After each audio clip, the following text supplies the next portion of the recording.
ফিলিস্তিনের গাজায় ৩টি স্কুলে ইসরায়েলি হামলায় ১৮ শিশুসহ অন্তত ৩৩ জন নিহত হয়েছেন। এসব হামলায় শতাধিক ফিলিস্তিনি আহত হয়েছেন। বৃহস্পতিবার গাজার তুহফা এলাকায় এসব হামলা হয়। নিহতদের মধ্যে শুধু দার আল আরকাম স্কুলেই ১৮ শিশুসহ ২৯ জন নিহত ও শতাধিক আহত হয়েছে।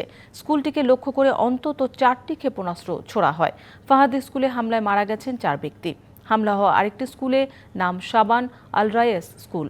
তবে সেখানে কতজন লোক হতাহত হয়েছেন সে বিষয়ে নিশ্চিত হওয়া যায়নি।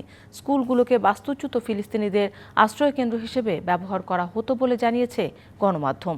এদিকে এই হামলার পর ইসরায়েল দাবি করেছে গাজা সিটিতে হামাসের একটি কমান্ড সেন্টারে হামলা চালানো হয়েছে।